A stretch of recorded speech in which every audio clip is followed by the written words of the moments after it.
Hello YouTube, this is your friendly neighborhood movie nerd back on the air, here to keep you updated on all of the annual movie news, reviews, and clues.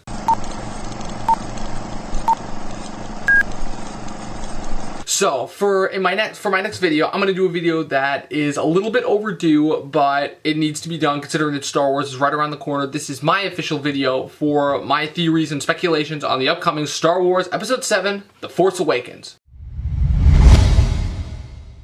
So, to start off, we start off back over 30 plus years ago with 1983's Return of the Jedi. The Death Star is blown up, everyone's all gone, yay, no more Empire. So the rebellion is all settled down, basically thinking, oh, okay, now we can usher in a new era of peace and prosperity to the galaxy. The only problem is, even though the Death Star, the Emperor, and all the major big bads have been blown up, there are still all the little remnants that the Empire has spread out. This empire wasn't built in a day, it's not going to be taken down in a day.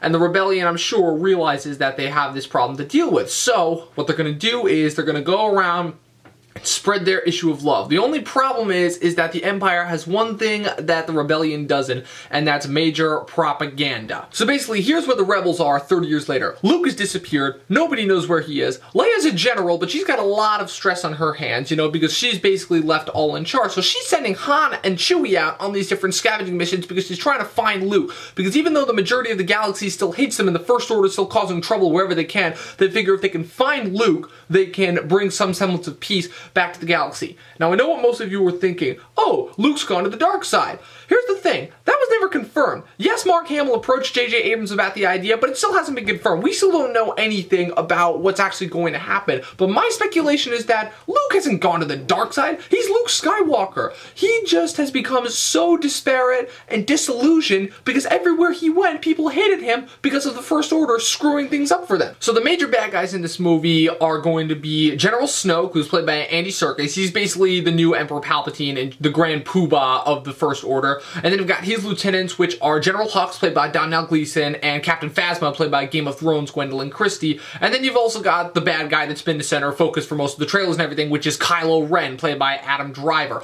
He is a leader of a subsection of the First Order called the Knights of Ren, who are basically like the First Order's strong-arm bodyguards. My speculation is that Kylo Ren is, along with the new character, the new main character, Rey, played by Daisy Ridley, those two are Luke's kids. So the main three characters of this new trilogy are going to be Daisy Ridley's character Rey, John Boyega's character Finn, and Oscar Isaac's character Poe Dameron. So as Amazon has already spoiled for us, Finn, John Boyega, is going to be Lando's kid.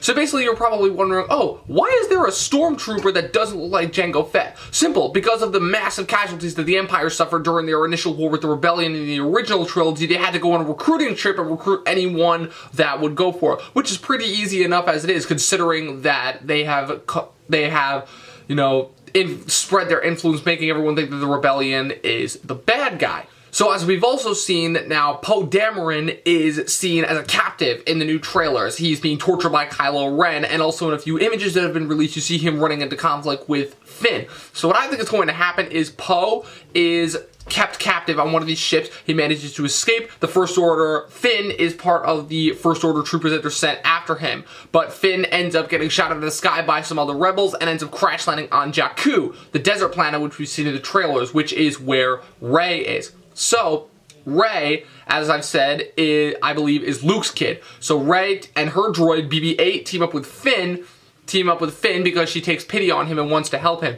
Meanwhile, the First Order lands there because they are looking for any trace of Luke they can find. And they've probably got a pinger that's like pinged onto Luke's DNA, and because Rey is Luke's kid, they probably track, oh, Skywalker DNA, you know, gotta be exterminated.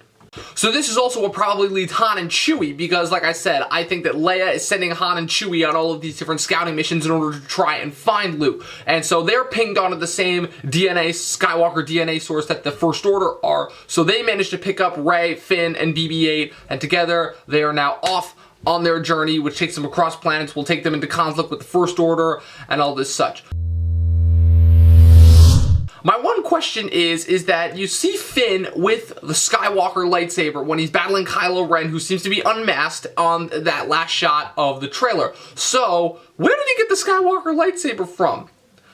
And all of these questions will be answered and much more when the movie finally comes out. Star Wars The Force Awakens to be released December 17th. Go see it in IMAX 3D, and if you haven't pre-ordered your tickets yet, you might want to think of doing that. That's all. For more info on me, follow me on Twitter at @MovieNerdReview or on my website, movienerdreviews.com.